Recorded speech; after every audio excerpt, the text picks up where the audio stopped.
but we could see numerous. Let's face it, we've already had 3 tornado warnings now in just the last several hours, and we don't think the worst of the weather will be until later tonight and at least until tomorrow morning. So this Doppler indicated tornado, and we can say that now, was probably a waterspout, now possibly a tornado coming ashore. We have Betsy Kling working the Doppler for us. Thank you, Betsy. She came all the way down from Cleveland to help us with the storm. I'm back. Betsy's going to be on the air pretty soon, and for those of you who've been around for a while, I mean, not that long. She's not 14 years, Tim. She's not old.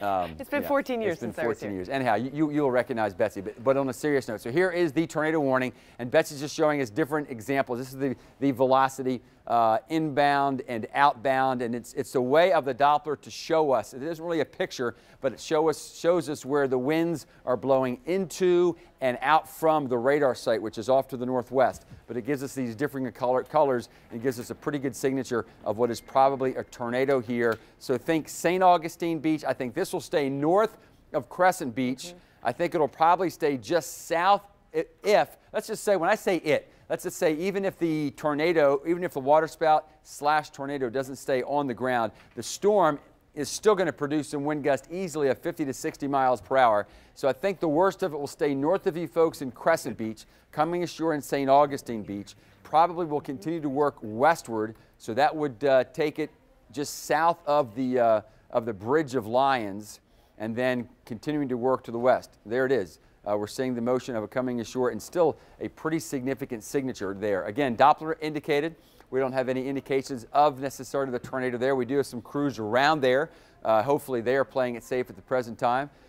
Betsy's looking elsewhere around the region to see if we can see some other signatures. There is definitely, I mean, there's some rotation that's up here in South Georgia. This is held together fairly well. Just coming into Woodbine right now. That is very interesting right now, folks. So we don't officially have a tornado warning here, but that is very interesting on I-95. We're talking about Camden County and Woodbine. So this is heading to the north. It's going to stay well to the north of you folks in the St. Mary's area. But you know what? Another example to not be on the roadways. Imagine if you're on I-95 and a tornado comes at you from the west. Right. And again, this will continue to work to the west. For those of you in mobile homes out over western Camden County, this is another example why this storm is a storm where if you haven't sheltered, might not be a bad idea, because even if this is not a tornado, all of the activity you see happening in central and northeast Florida, it's going to continue to work to the north. And there's not going to be, I don't think, just 1 or 2 to dodge. I would not be surprised at all. We're already up to 3. I would not be surprised at all if by the Monday evening that we've counted as many as 30 of these that have come through the region. For those of you in southeastern Georgia, in fact, I don't think your tornadic threat will end until probably about 5 to 8 tomorrow night. Betsy continues to check out this circulation. So although we don't have a tornado warning there, more than likely, there certainly are some strong winds with the squall coming in from the ocean. Now you may be saying, how's this happening?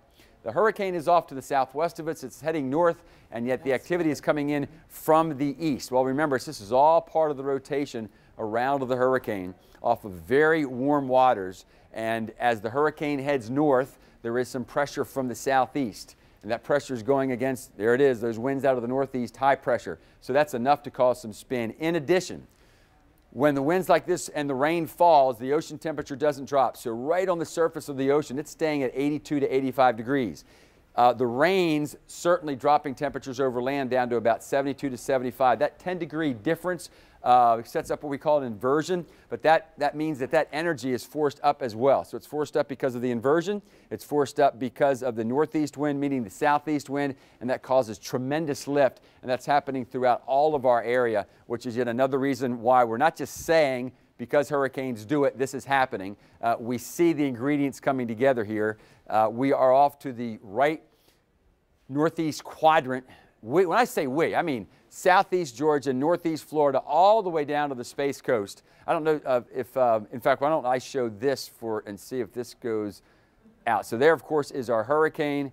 And from really West Palm Beach north, although this, of course, is definitely the worst of the weather and the catastrophic weather as the eye continues to head to the north. But as energy rotates from the southeast and then makes that turn to the east, from West Palm Beach north, there will continue to be storms producing tornadoes. Look at this right here. This is a satellite signature of quite the intense squall that certainly I would suspect is producing waterspouts offshore, and this will be coming ashore. Now, right now, this is more of an I-4 concern, but this will be getting into probably Flagler and Putnam County within the next 2 to 3 hours or so.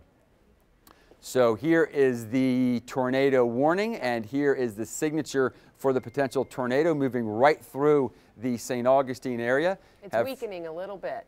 That is good to hear. I'm just checking out to see how some friends down in St. Johns County. And so just so everybody knows, when we're looking at this, what we're looking at is literally raindrops flying around in the wind. So the radar is sensing the raindrops, and that's when we get into the pretty reflectivity pictures, the rain. We show you the intensity of the rain. Well, at the same time, because this is a Doppler radar, the Doppler radar is built with special magical powers that can sense which direction those raindrops are going. It's known as the Doppler shift. Since we are in CSX country, we all know what the Doppler shift is. When the rain, or the train, the rain of train, train rain, but when the train is coming at you, you hear that whistle blow, right? And it's going gangbusters, and when it goes by you, the pitch changes. You know what I mean? So it's that change in pitch that the Doppler radar is literally listening to. So in this case, we have a lot of change going on in this atmosphere because we have this intense low pressure to the south of us, a ton of wind going on. So we're looking for very small scale wind changes. That's the Doppler shift. That's why Doppler radar is so critical in this case.